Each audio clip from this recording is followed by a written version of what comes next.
देखेंगे जो 5 राज्यों का चुनाव हो रहा है, 5 राज्यों के चुनाव में यह चुनाव अपना कुछ लोग इसको जो तो आने वाले 2024 का लिटमस टेस्ट भी मान रहे हैं, लेकिन हम तो उसको उस हिसाब से नहीं देखते हैं अपना, क्योंकि ये कहा जा रहा है कि ये जो गठबंधन है, इंडिया गठबंधन और एनडीए दोनों का ये लिटमस टेस्ट है, लेकिन ऐसा नहीं हो रहा है।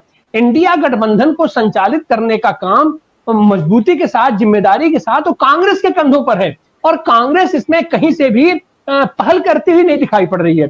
कांग्रेस की 3 जगह इसमें सरकारें हैं, छत्तीसगढ़ में और जो राजस्थान में और आंशिक रूप से मध्य प्रदेश में भी, लेकिन उस इंडिया गठबंधन को एकजुट करके बांध के चलने का काम कहीं पर भी नहीं हो रहा है। ये पूरे 5 राज्यों में ऐसा कहीं कुछ दिखाई नहीं पड़ा, लेकिन खैर इसका कोई बहुत अंतर नहीं पड़ेगा। अब हम चलेंगे जो अपना घमासान मचा हुआ है, अभी अपने राणा जी मध्य प्रदेश से आते हैं और उन्होंने विस्तार से इस पर चर्चा की, लेकिन मैं जो देख रहा हूं कि मध्य प्रदेश या कहां पूरे देश के पैमाने पर इंडिया गठबंधन को अगर मजबूत करके चलना है तो आपको इंडिया गठबंधन में जितने वैचारिक लोग हैं, जितने सैद्धांतिक लोग हैं, जितने मजबूत लोग हैं, और उसमें सारे के सारे लोग अपने आप में मजबूत लोग हैं, उन सारे लोगों के साथ बैठ करके बात करनी चाहिए। केवल और केवल 24 के लिए नहीं, उसके पहले से माहौल बनाया जाता है, अपना बैठ करके एकरूपता बनानी होती है, लेकिन उसकी पहल नहीं हो रही है इसमें। और खास करके मध्य प्रदेश में कांग्रेस में कमलनाथ जी एक तरफा चल रहे हैं। उनको गुमान हो गया है कि अब तो इस बार तो जो भारतीय जनता पार्टी के ये खिलाफ ऐसी हवा है कि हमको जनता चुनकर के भेज देगी और हमको किसी दूसरे से बात करने की जरूरत नहीं है। लेकिन हम फिर बार बार कहेंगे कि किसी सारे लोगों को आप इकट्ठा कीजिए, उससे एक माहौल बनता है। और खास करके कम्युनिस्टों को और अपना समाजवादियों को तो इकट्ठा करके आपको चलना ही पड़ेगा, नहीं तो जो हम देख रहे हैं कि मध्य प्रदेश में जिस तरीके का, खास करके हम अगर ये बात करें समाजवादी पार्टी की, तो समाजवादी पार्टी का सांगठनिक ढांचा वहां क्या है, कैसे है, यह देखने से काम नहीं चलेगा। समाजवादी पार्टी ने मध्य प्रदेश में अपना सांगठनिक ढांचा जानबूझ करके मजबूत नहीं किया,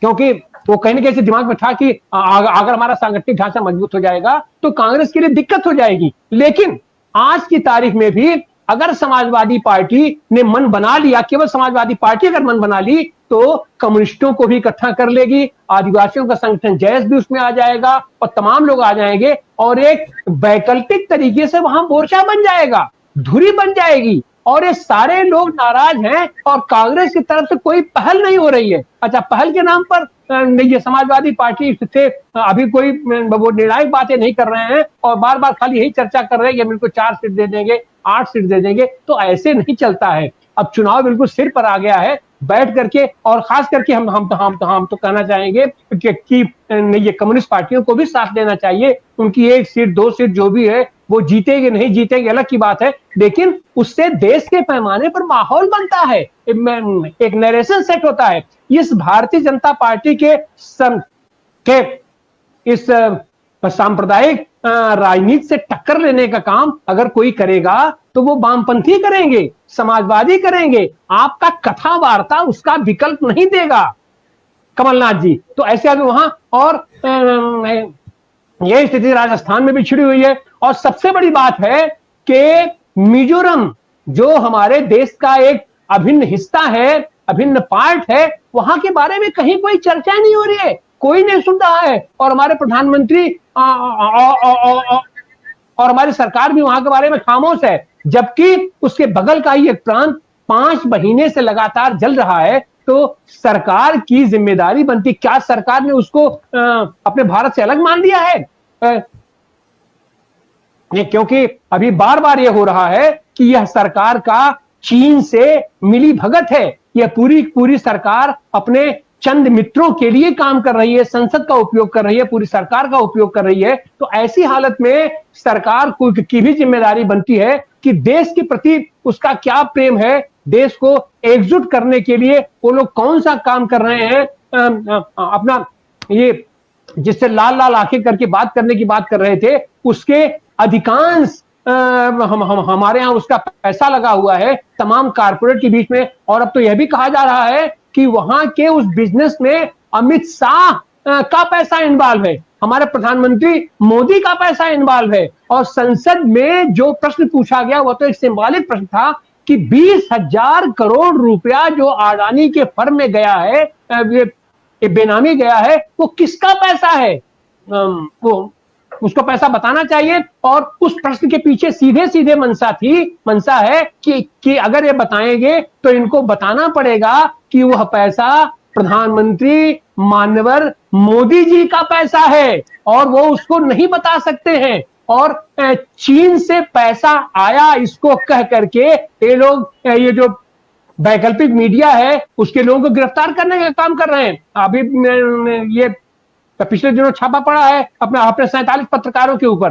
तो चीन का पैसा आपका, जो आपने कहा था कि देश का पीएम केयर फंड बन रहा है और फिर बाद में आप ही कह रहे हैं कि वो उनका व्यक्तिगत है, उसका हिसाब किताब नहीं देंगे, तो उस पीएम केयर फंड में किसका किसका पैसा आया है इसको आप बताइए। अपने प्रधानमंत्री जी बताइए, पीएम केयर फंड में किसका किसका पैसा आया, कहां से पैसा आया और उस पैसे का इस्तेमाल क्या हुआ। और उसके अलावा उस पीएम केयर फंड में देश का पैसा, देश के राजस्व का पैसा क्यों गया? अगर वो पैसा आपका निजी अकाउंट था तो क्यों गया? और ये सारा प्रश्न भी अपोजिशन को, विपक्ष को और जो भी वैकल्पिक सरकार बनाने वाले लोग हैं उनको मजबूती के साथ यह प्रश्न रखना पड़ेगा, यह पूछना पड़ेगा, क्योंकि ये बहुत ही मौजू है, बहुत ही जरूरी है। और विदेश नीति को भी आप अपने धंधे के हिसाब से तय करेंगे।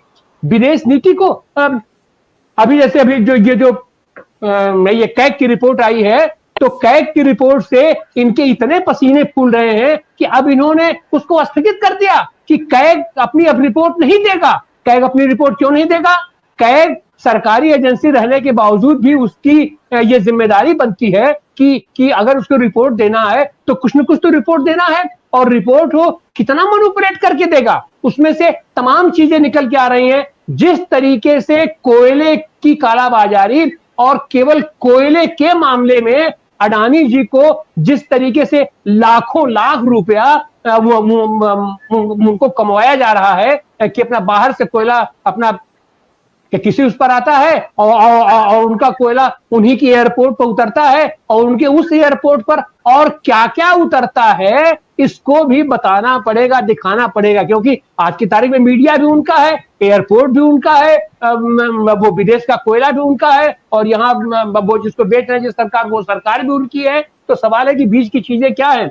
उनके अडानी के एयरपोर्ट पर यह नशीला पदार्थ का जो 2 बार जखीरा पकड़ा गया, 2 बार तो पकड़ा गया, इन्हीं सरकार ने पकड़ा, तो उसका भी हिसाब ये लोग नहीं दिए। और जो नहीं पकड़ा गया उसकी तो बात आप छोड़ दीजिए, लेकिन जो पकड़ा गया उसका भी हिसाब आपको देना चाहिए। आप क्यों नहीं दे रहे हैं? तो इस तरीके से यह पूरी की पूरी सरकार घपलेबाजी की सरकार है, धोखेबाजी की सरकार है, भ्रष्टाचार की सरकार है। और ऐसी हालत में पिछला सप्ताह जिस तरीके से बीता है, यह वाकई अपने आप में दुनिया के पैमाने पर और देश के पैमाने पर और अपने प्रांतों के पैमाने पर और खास करके ये अपने संसदीय व्यवस्था के लिए जो 5 राज्यों का चुनाव हो रहा है उसके लिए बहुत ही महत्वपूर्ण ये सप्ताह रहा है। और ये डिजिटल युग में प्रवेश करवा रहे हैं और इनके डिजिटल युग की स्थिति यह है कि हमारे 6-7 पैनलिस्ट हैं, 7 पैनलिस्ट में 5 लोगों के साथ वो तो अपना किसी तरीके से हमारा और ये अपने राणा जी का अपना ये नेटवर्क चल रहा है। हम लोग आपके सामने हैं। यह भी कहीं ना कहीं से या तो इनकी साजिश है कि हम लोगों की बात ना आने पावे, लेकिन फिर भी हम दोनों लोग जुड़े हुए हैं और हमारा जो भी साधन सुविधा है हम उससे जुड़े रहेंगे, इनसे मुठभेड़ करते रहेंगे। अब